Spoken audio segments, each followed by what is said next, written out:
ছোট্ট এই তাওয়াটায় কিভাবে চাপটি পিঠা বানাই তাই আজকে আপনাদের সাথে শেয়ার করব। দেখতে হলে পুরো ভিডিওর সাথেই থাকুন। হ্যালো এভরিওয়ান, আসসালামু আলাইকুম। ওয়েলকাম জানাচ্ছি মিনি কিচেনের আরো একটি লং ভিডিওতে।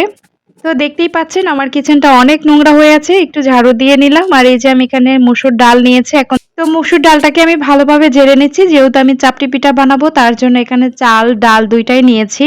তো ডালগুলিও আমি ভালোভাবে ঝেড়ে নিচ্ছি, ডালের মধ্যে অনেক সময় পাথর থাকে, তো ডালগুলো আমার ঝাড়া হয়ে গেছে। আর এই যে আমার ছোট্ট মাটির হাঁড়িতে আমি ঢেলে দিলাম। আর এই যে দেখেন চাল রেখেছি, চালগুলোকেও আমি ঝাড়বো, যেহেতু চালেও ধান আছে।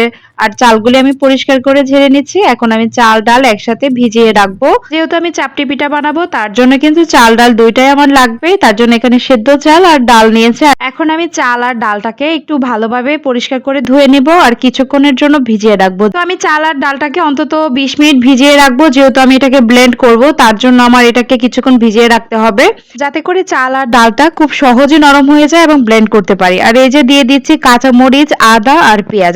এখন শুধু ব্লেন্ড করার পালা। আর আমি অফ ক্যামেরায় ব্লেন্ড করে নিয়ে আসছি। এই যে দেখেন ব্যাটারটা কত সুন্দর স্মুথ হয়েছে। আর এখানে আমি দিয়ে দিব এখন হলুদ গুঁড়া। আমি যেহেতু কালারটা সুন্দর আসার জন্য এখানে হলুদটা দিয়ে দিলাম। আর এই যে এখানে মরিচ গুঁড়া দিয়ে দিলাম, যেহেতু আমি চাপটি পিঠাটা একটু ঝাল ঝাল করে বানাবো। আর এই যে মশলা দিয়ে দিলাম, তারপর পরিমাণ মতো লবণ দিয়ে দিচ্ছি। তো সবকিছু একসাথে ভালোভাবে মিশিয়ে নিচ্ছি। এই যে দেখেন একটু যেহেতু মনে হয় একটু পানি লাগবে আর একটু নরম করতে হবে। তো এই তো আমার ছোট্ট কিউট মাটির চুলাটাও ধরিয়ে নিলাম। আমার এটা মিনি কিচেনের 5 নাম্বার চুলা, যেহেতু আমি অনেকগুলি চুলা বানিয়েছি মিনি কিচেনের জন্য, বাট এটাই আমার ভালো লাগে, এটাতে আমি বেশিরভাগ রান্না করি। তো এই যে দেখেন আমি একটু ঘি দিয়ে দিচ্ছি, তাহলে চাপড়িটা খুব সুন্দরভাবে উঠে যাবে তার জন্য। তো আমি তাওয়াটা গরম হওয়ার পর আমি একটু ঘি দিয়ে দিলাম। আর এই যে চাপড়ি পিঠাটা এখন সুন্দর করে দিয়ে দিচ্ছি। আমি অনেকবার চাপটি পিঠা বানিয়েছি, তবে এই প্রথম আমার এই মাটির ছোট্ট চুলায় আমার এই মিনি কিচেনে এই প্রথম আমি চাপটি পিঠা বানাচ্ছি। তো দেখেন আমার চাপটি পিঠাটা কিন্তু খুব সুন্দরভাবে হয়ে গেছে। তো একদমই কিন্তু মানে ব্যাটারটা একটু পাতলা করেই নিয়েছি। আর এই যে একটু যেহেতু ঢেকে দিয়েছিলাম, আর এটা তো কোনোভাবেই উঠতেছিল না, ঢাকার পর একদম মানে দুইটা একসাথে লেগে গেছে।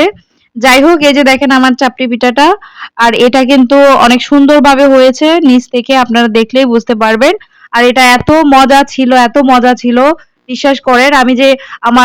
আমি এর আগেও আরো অনেকবার বানিয়েছি, বাট এটা যে আমার এত বেশি ভালো লেগেছে, জানি না কেন ভালো লেগেছে। কারণ আমার মিনি কিচেনে বানিয়েছি তার জন্যই হয়তোবা। তো আমি এই যে দেখেন যেহেতু একটু ঘি দিয়েছিলাম তার জন্য কিন্তু পিঠাটা উল্টাতে আমার জন্য খুব সহজ হয়েছে। এই যে দেখেন নিচ থেকে কিন্তু অনেক সুন্দরভাবে হয়ে গেছে। সত্যি বলতে মিনি হাঁড়িতে রান্নার মজাই আলাদা, কারণ এই রান্নাটা একটু ইউনিক, যেহেতু আমরা ছোটবেলায় এই ধরনের রান্না করেছি, যদিও ওইগুলো সত্যিকারের খাবার ছিল না। এখন যেহেতু আমি সত্যি সত্যি রান্না করি, মানে মিনি হাঁড়িতে রিয়েল রান্না করি, সেজন্য এটা দেখতে যতটা ভালো লাগে খেতেও কিন্তু ভীষণ ভালো লাগে, খুব আনন্দের সাথে খাই। এই যে দেখেন আমার চাপটি পিঠাটা হয়ে গেছে, কেমন হয়েছে জানাবেন। ধন্যবাদ সবাই।